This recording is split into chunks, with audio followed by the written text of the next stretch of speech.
Hello friends. Last video में हमने देखा था कि निफ्टी 50 के अंदर 7000 कंपनियों में से 50 टॉप 50 कंपनियां आती हैं और बैंक निफ्टी के अंदर जितने भी बैंक हैं वो आते हैं और एचडीएफसी और आईसीआईसीआई दो बड़े बैंक हैं जिनका 40% होल्डिंग रहता है बैंक निफ्टी पे। 40% मीन्स अगर एचडीएफसी और आईसीआई नीचे जा रहे हैं और बाकी बैंक ऊपर जा रहे हैं तो बैंक निफ्टी आपको नीचे जाता हुआ दिखाई देगा। आप अगर बैंक निफ्टी के साथ एचडीएफसी और आईसीआईसीआई का चार्ट भी खोलोगे तो एनालिसिस आपका ज़्यादा अच्छा रहेगा। आज की वीडियो में हम डिस्कस करेंगे कि टॉप 50 कंपनीज कैसे डिसाइड होती है। कैसे हम पता करेंगे कि वो 50 कंपनियां बहुत बड़ी कंपनियां हैं। तो चलिए स्टार्ट करते हैं वीडियो। ओके। तो अब बात करते हैं stocks according to market capital.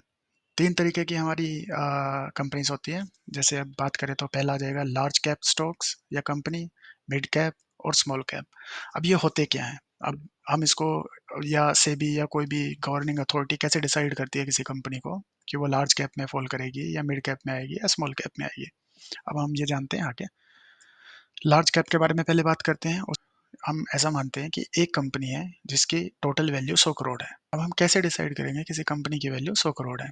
तो हम एक एग्जांपल लेते हैं कि एक कंपनी के पास 1 करोड़ शेयर है और पर शेयर की वैल्यू 100 रुपये है। तो उसका जो मार्केट कैपिटल हुई कितनी हुई? 100 करोड़। कैसे? एक शेयर की वैल्यू 100 तो 1 करोड़ शेयर की वैल्यू 100 करोड़। मार्केट कैपिटल को कैलकुलेट करने का फॉर्मूला क्या रहेगा? Number of share multiply by share का प्राइस।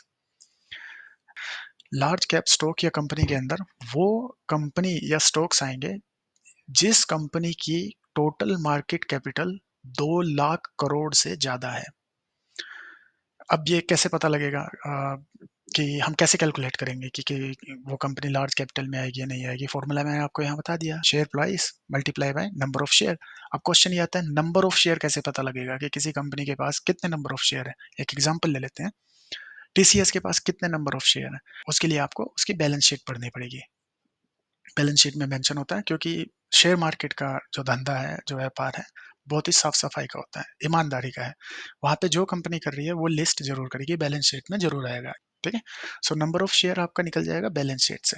उसके बेस पे पता लगेगा कंपनी कौन सी कैटेगरी में आती है, लार्ज कैप, मिड कैप या स्मॉल कैप में। तो लार्ज कैप कंपनीज या स्टॉक में इन्वेस्ट करना सेफ है? बिल्कुल सेफ है, क्योंकि कंपनी तो कहीं नहीं जा रही है।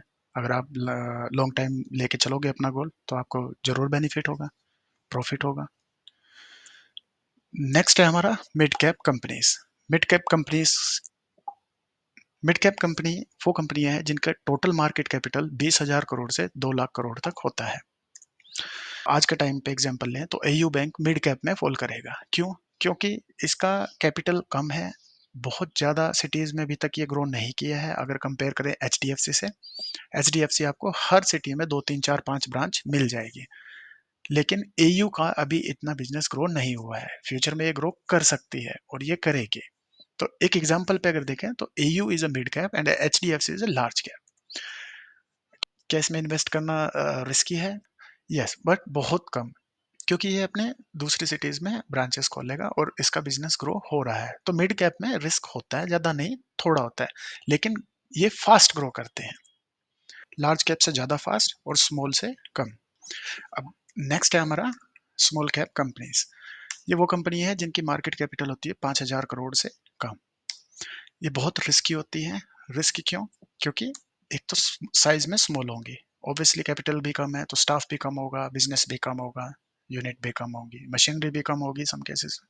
हाई वॉलेटिलिटी, शेयर प्राइस में अप एंड डाउन मूवमेंट बहुत अच्छी खासी देखोगे आप as compare to mid cap और लार्ज कैप। मार्केट कैपिटल के हिसाब से लिक्विडिटी रिस्क ज़्यादा रहता है। अगर आप बाय ऑर्डर या सेल ऑर्डर लगाओगे वो थोड़े मुश्किल होते हैं as compare to mid cap और लार्ज कैप। बिजनेस रिस्क भी है। बिजनेस रिस्क क्या है कि बिजनेस बंद भी हो सकता है, क्योंकि ये बहुत इन स्टार्टअप कह सकते हैं। उदाहरण के तौर पे समझेंगे, मेरे मेरे शहर में एक इंस्टीट्यूट है जो अभी अभी रिसेंटली मार्केट में लिस्ट हुआ है। दिल्ली या मेट्रो सिटीज में बड़े बड़े इंस्टीट्यूट हैं जो मिड कैप में आते हैं। फॉर एग्जांपल, अगर उनको मेरे शहर में आना है तो छोटे वाले को इंस्टीट्यूट को टेक ओवर करना पड़ेगा। अब वो मेरे शहर में आके सबसे पहला काम क्या करेंगे, अपना बिजनेस सेटअप करने के लिए जो छोटे इंस्टीट्यूट में जितनी भी फैकल्टी है उनको खरीद लेंगे, ज़्यादा उनकी पे करके या जैसे भी है उनको हायर कर लेंगे।